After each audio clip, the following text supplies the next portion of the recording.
agradecer essa oportunidade de estar aqui mais uma vez, na casa e na presença do Senhor, né? Em oração, intercedendo por nós, pela nossa vida. Se poder, aleluia! Vamos orar, meus irmãos. Grandioso Deus, irmão Pai. Senhor, que seja o Senhor na boca do céu neste momento. Ó, conosco, Pai, através da tua palavra, Jesus. Coloca, Senhor, toda fruta de terra. Entra na nossa casa, entra na nossa vida, cura as nossas enfermidades, Senhor. Coloca, Senhor, que seja milagres. Coloca, Senhor, que as enfermidades. Coloca as almas, ó Pai. Oh, Jesus, Pai, pelo amor de Deus. Coloca para sempre, vindo na noite. Entra com confirmação de almas aqui, ó Pai. Derrama personagens, derrama as graças, ó Pai. Oh, Jesus, o Senhor me dá a solução dos nossos problemas. O Senhor me dá as nossas oportunidades aqui nessa noite, ó Pai. Visita os que estão enfermos, ó Pai. Visita e deixamos a nossa casa, o nosso lar, Deus. Abençoa a nossa vida. Abençoa os nossos filhos, ó Deus. Os Glória a Deus, aleluia! Glória a Deus, aleluia!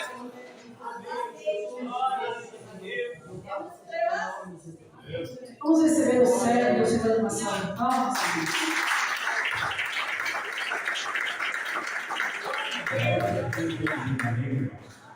Todos digam graças a Deus.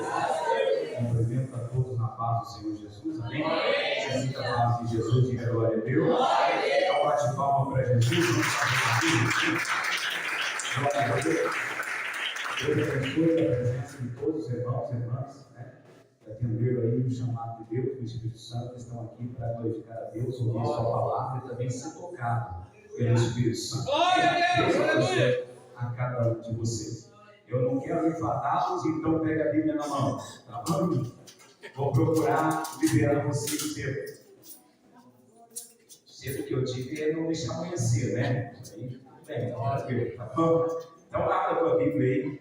Glória a Deus, o livro de Êxodo, segundo livro da Bíblia, conhecido como o livro da saída, capítulo 32. Glória a Deus.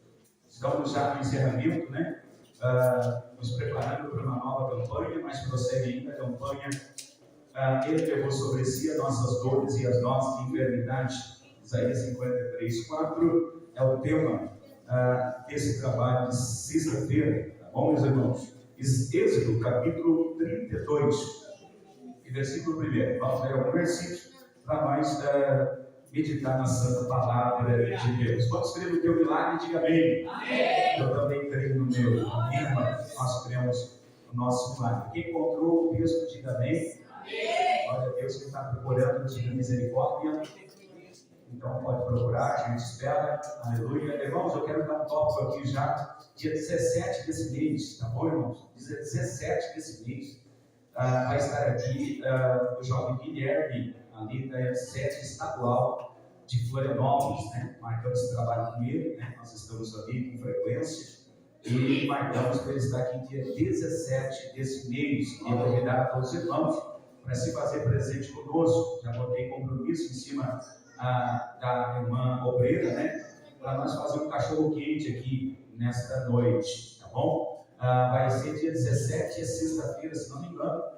Então, nós vamos fazer esse culto especial com o jovem Guilherme, vindo diretamente da sede estadual de Florianópolis para pregar a palavra de Deus para os nossos corações. E eu quero poder, né, fazer algo para nós confraternizar depois do culto, que vai sair um cachorro quente, daqueles bem quente, né? Só não vai dizer au, né, irmão? Mas vai ser quente, vai ser bênção, e vocês já são nossos convidados especiais, amém?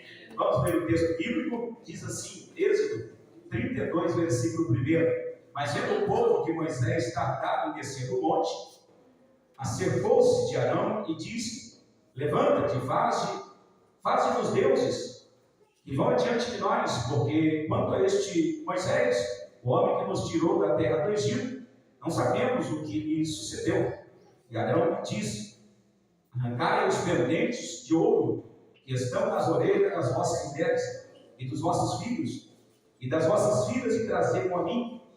Então todo o povo arrancou seus pendentes de ouro que estavam nas suas orelhas e trouxeram Arão. E ele os tomou das suas mãos e trabalhou o ouro com um bunil e fez dele um selo de fundição. Então disseram: esses são os teus deuses, ó Israel, que te tiraram da terra do Egito.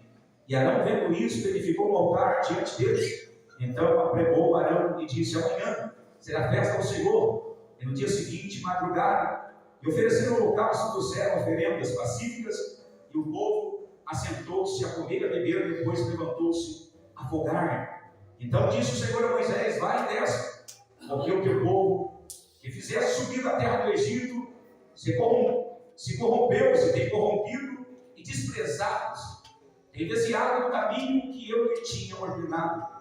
Eles fizeram para si um zelo de fundição perante eles, e se inclinaram e ofereceram-lhe sacrifícios, e disseram: esses são os teus deuses, ó Israel, que te tiraram da terra do Egito. Disse mais o Senhor a Moisés: tenho visto este povo, e que é povo obstinado. Agora, pois, deixa-me, para que o meu furor se acenda contra ele, e o consuma, e eu farei de ti uma grande nação. Moisés, porém, suplicou ao Senhor, seu Deus, e disse: ó Senhor, porque se acende o teu furor contra o teu povo, que tiraste da terra do Egito com grande força e com força das tuas mãos? Porque não de falar os egípcios, dizendo: para o mal os tirou, para matá-los nos montes e para destruí-los da face de toda a terra. Torna-te o teu furor, da tua ira, arrepende-te deste mal contra o teu povo. Lembra-te de Abraão, Isaque e Jacó, o Israel, os teus servos, as quais por ti mesmo tens jurado. Eles dissestes: multiplicarei a vossa descendência como as estrelas do céu, e darei às vossas descendências todas estas terras de que tenho falado, para que os possuam por herança eternamente. Amém? Fecha os teus olhos, liga o teu pensamento com Deus, canta comigo: Deus está aqui, aleluia, tão certo como o ar que respiro, tão certo como a manhã que se levanta, tão certo como eu te falo, tu pode me ouvir. Eu te louvarei, Senhor, de todo o meu coração. Eu te louvarei, Senhor. Eu te louvarei, Senhor, de todo o meu coração. Na presença dos deuses, a ti eu cantarei louvores.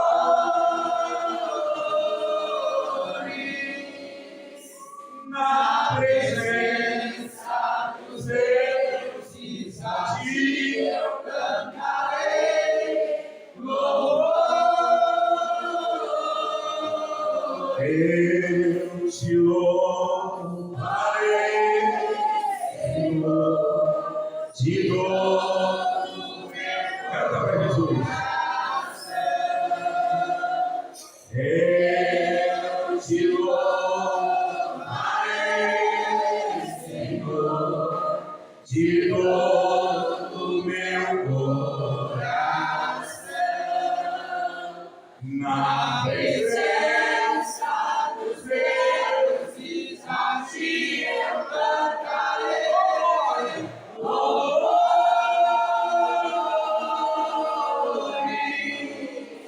Na presença dos deuses, a ti eu cantarei louvores. Glorioso Deus e eterno Pai, muito obrigado, Senhor, por essa oportunidade. O Senhor vem falar conosco através da tua bendita e santa palavra. O Senhor tem liberdade para curar, libertar, transformar, salvar. Que o Senhor vem, ó Deus, e está o teu poder, a tua glória, a tua vontade, a tua infinita misericórdia. que o poder do Teu Espírito Santo que aqui está, ó Deus, venha nos curar, cura o nosso coração, cura a nossa mente, cura a nossa alma, cura o nosso ser, cura, Jesus, as feridas, aleluia, que o Teu nome seja glorificado, ó Deus, Tu tens liberdade aqui nesta noite, Senhor, para falar conosco, através da Tua palavra, através dos louvores, através do Teu Espírito. Tu tens liberdade, Senhor, para tocar a nossa vida, para que o Senhor venha nos restaurar, nos vivificar, nos purificar, Senhor, aqui nesta noite. Nós precisamos que o Senhor nos alcance, saia ao nosso encontro, venha ao nosso socorro. Tu conhece a necessidade deste homem e desta mulher, tu precisa, Deus, tocar na vida desta pessoa que está angustiada, aflita, abatida, que está pedindo, Senhor, a resposta dos altos céus.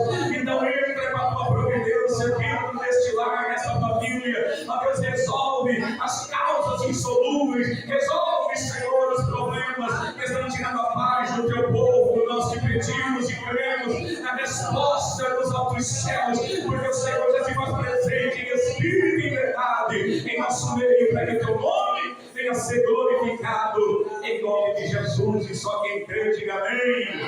Ao assento, batendo palma e dando glória. Aleluia!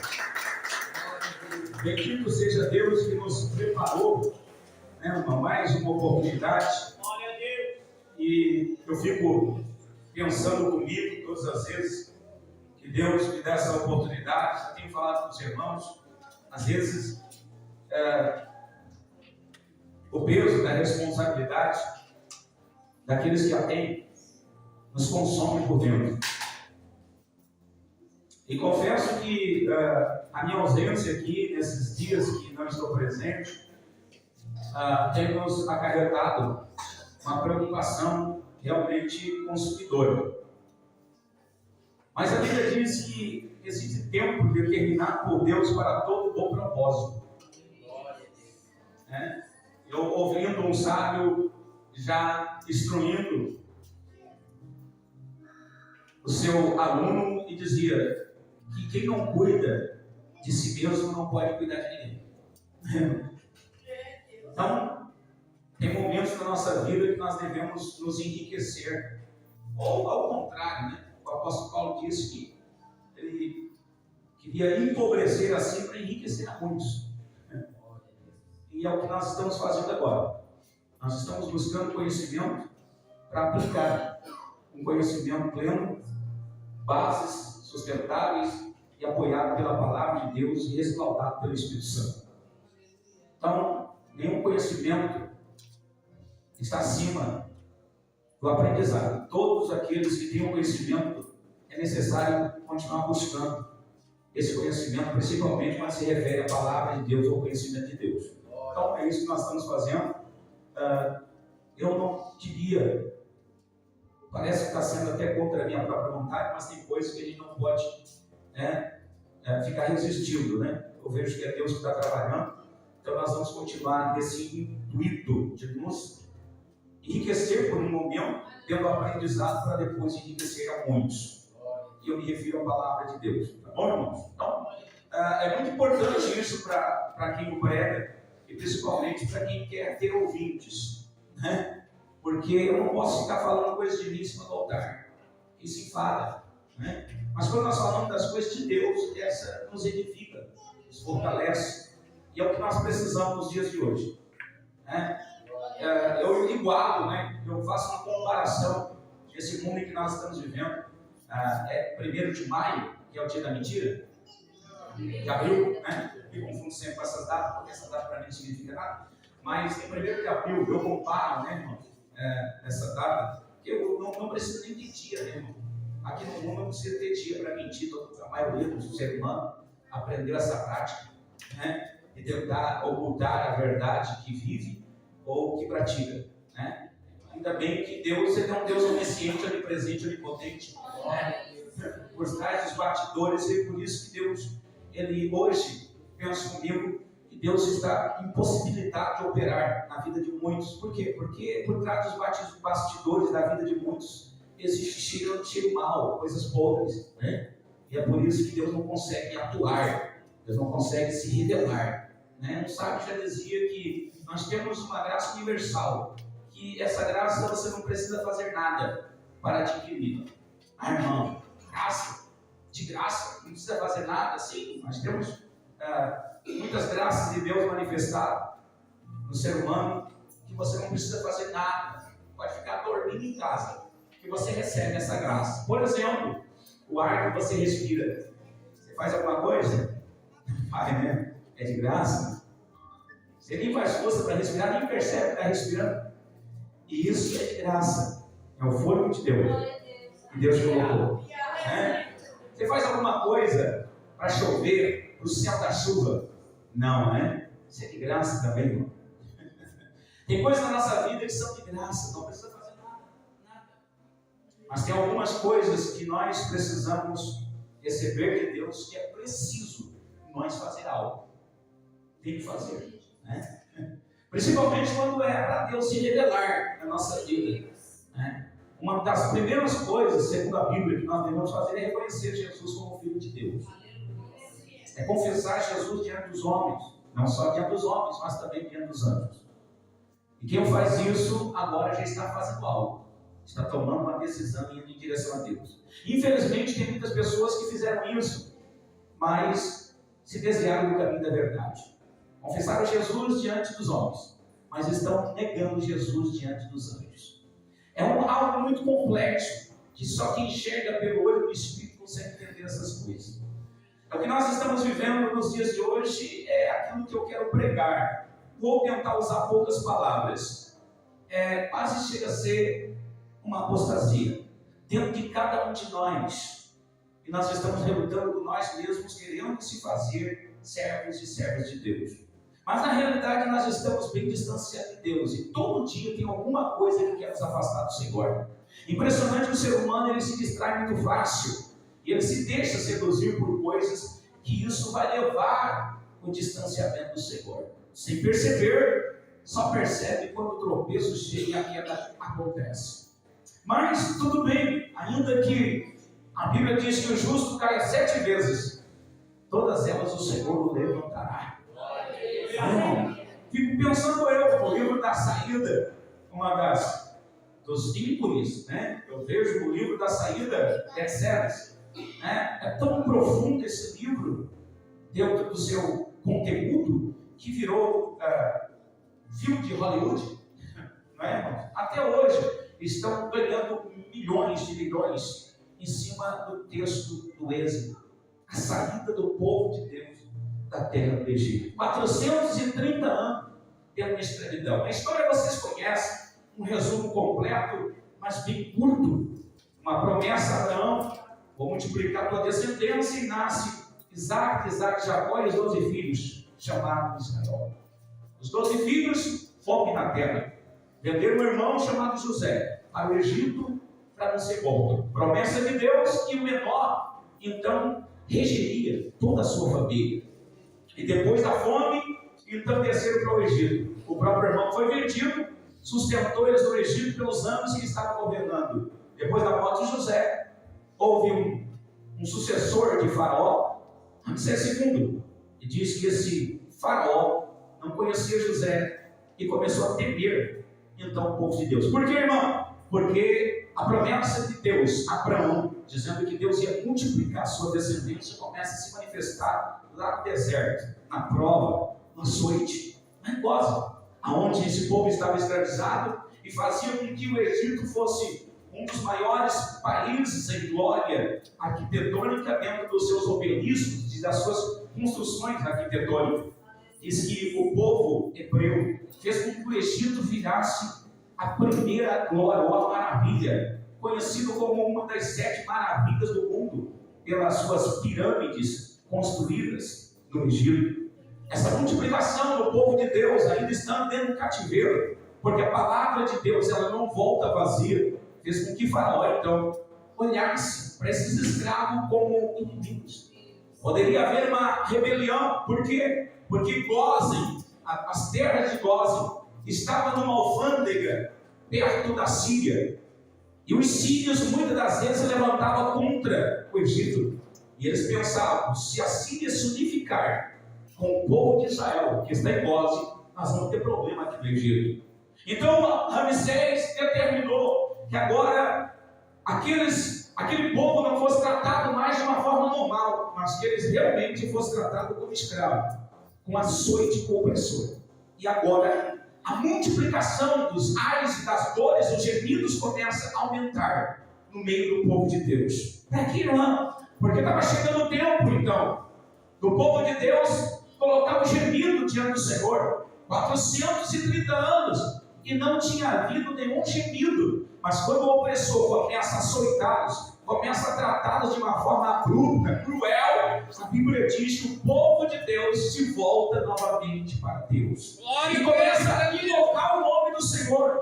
E a Bíblia diz que ali no meio do açoite, das dores, de muitos sendo mesclado com a lama, com o barro que eram formados os tijolos, para edificar as pirâmides do Egito, onde muitos hebreus foram enterrados naquele mesmo barro que eles pisavam para fazer tijolos. Dali daquele barro se levantou um grande clamor para o céu.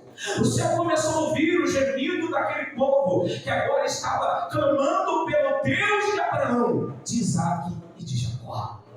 Nesse momento em que a terra estava sendo um verdadeiro inferno para o povo que se chamava povo de Deus, o céu começava a se preparar para uma grande batalha espiritual, para que aquele povo que estava escravizado, os portões do céu se abrissem e libertasse aquele povo para ir em direção a um lugar chamado Sinai, onde Deus ia falar, se revelar, se manifestar, e onde o nome do Senhor ia ser glorificado.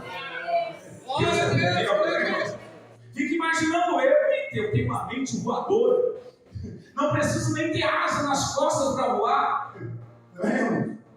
Porque nós não precisamos ter asas para voar, nós precisamos nascer de novo, nascer do Espírito. Imagino eu que esse clamor chega até o trono. Já falei para vocês aqui que o trono, segundo Isaías capítulo 6, ele se move na adoração. Lembra? A Bíblia diz que os querubins diziam Kadosh, santo, santo. E Isaías estava dentro do templo, estava questionando. A glória do Senhor se revela. E quando a adoração dos serafins sai em direção ao trono, vai para debaixo do trono, onde tem brasa a foguear. E a Bíblia diz que quando então a adoração toca na brasa, então sobe como fumaça, incenso, e vai até as narinas de Deus. Então, quando a adoração chega até as narinas de Deus como um perfume suave, o trono se move na direção daquele que está precisando do socorro de Deus. Imagina agora Israel gemendo, e o gemido da dor é gostoso. Tá bom, irmão? Ninguém geme quando a vida está boa. Ninguém geme quando está com a geladeira cheia, quando o salário está bom, quando ninguém te persegue. Isso, você pode até orar, gemer não geme. A tua oração fica até bonita, né, irmão? Fala bonito, é um dialeto perfeito. Mas quando você está sentindo dor, quando você está na angústia, quando você está no sofrimento, a tua alma está sendo atingida por até uma perseguição que você não está conseguindo enxergar, mas está sentindo a vara do opressor, aí a tua alma grita esse gemido que Deus quer ouvir. É dali que Deus quer extrair o teu milagre. Irmão, milagre sem preço não é milagre. Vitória sem pagar um preço não é vitória. Presente dado por Deus, se você dá alguma coisa para Deus, não é presente. Deus não pede nada em troca, mas Ele quer que você transmita para o céu que você é um verdadeiro adorador e que você adora a Deus em espírito e em verdade. Essa é a vontade de Deus. A Bíblia diz que o clamor aqui é transfigurado em gemido. Imagina agora você pegar um gemido de alguém. Estou dando um exemplo bem fora do, né? Porque não temos capacidade, nossa pesquisa é muito pequena. Mas imagina você pegar o gemido de alguém que está sofrendo e transformar esse gemido numa intensidade milhões de vezes mais para chegar diante de Deus. É isso que o Espírito Santo de Deus faz. Ele pega o teu gemido e intensifica. E Ele mesmo vai fazer isso. Então, se eu orar a Deus, a minha oração não chega lá. Não chega porque é muito paupérrimo, é muito arcaica, é muito problema, se é que existe essa palavra. Não é? Então, a minha oração não dá para chegar diante de Deus. Não, tem que ter uma mudança na minha oração. E a Bíblia diz que o Espírito Santo pega a minha oração E ele transforma agora. Existe uma sintonia no céu que nós estamos muito mal sintonizados aqui embaixo. Seja ligou o rádio, você liga o rádio, você está procurando a sintonia. Enquanto você não achar a estação, fica aquele interferência. É mais ou menos assim que é a vida de cada um de nós no nosso mundo espiritual. Quando o Espírito Santo de Deus pega o teu gemido e teu coração, Ele está querendo te colocar na sintonia certa. Deus precisa ouvir a tua oração, mas na sintonia certa. É a mesma coisa Deus falando contigo. Se o Espírito de Deus não traduzir o que Deus quer falar contigo na sintonia certa, você não vai ouvir. O que você vai ouvir é barulho. Pelo menos é assim que a Bíblia diz, que quando Deus falava com o povo, eles ouviam trovões, relâmpagos, não dava para suportar. E eles diziam: Moisés, vai lá e escuta Deus, e depois tu transmite para nós, porque nós não estamos conseguindo ouvir a voz de Deus. Essa voz vai nos destruir. Sintonia. É isso que o Espírito de Deus faz. Ele pega a tua oração e a minha, mas na hora do gemido, essa oração que muitos fazem de 2 minutos, 5 não. Essa daí, deixa de lado. Ele vai esperar aquela oração que você realmente está sentindo a vara do opressor. Você está sentindo alguma coisa que está te incomodando. Irmão, tem N coisas nos incomodando nos dias de hoje. Tá bom? Existem muitas coisas que querem nos tirar do foco. Na tua vida e na minha. Nós só não devemos nos distrair com essas coisas. Tá bom? O que eu mais tenho presenciado nesses dias é que o diabo está usando uma tática muito cruel. Qual é a tática do diabo? É colocando irmãos contra irmãos. É colocando pessoas contra pessoas. Vocês já perceberam isso? Vocês já perceberam que agora, dentro do mundo evangélico, há críticas diretas a pessoas de dentro da igreja? Já viram crente falando mal de crente? De pastor, de obreiro? Isso é uma tática maligna. Porque o próprio Jesus disse que um reino dividido não pode permanecer ou persistir. Tem gente que não percebe isso, está guerreando até agora. O pai, com a mãe, com a família, o pastor, o obreiro. Mas o apóstolo Paulo disse que a minha luta e a tua não é contra a carne nem contra o sangue. É contra os principados. É por isso que muita gente perdendo batalha, não recebendo resposta e muito menos vitória. Por quê? Porque estão lutando a guerra da carne. A guerra da carne não pode ser vencida. A Bíblia diz que o povo gemeu, e Deus diz: peraí, agora estão gemendo? O gemido chegou até Deus. Quem faz isso é o Espírito Santo. Irmão, mas não era na era do Espírito? Claro que era. A era do Espírito é desde o livro da criação, Gênesis 1, que o Espírito estava sobre a face do abismo. Para nós aqui existe eras. Era de Deus, era do Espírito, ou era de Jesus e era do Espírito Santo. Estamos na era do Espírito Santo agora, segundo a Bíblia e segundo a teologia. Mas eles são o princípio e o fim. Eles têm todas as coisas. Pegou o gemido e levou até Deus. Deus disse: é isso aí. É a hora que eu precisava para operar. 430 anos. E a Bíblia diz que Deus enviou Moisés, vocês conhecem a história. E foram libertados do Egito.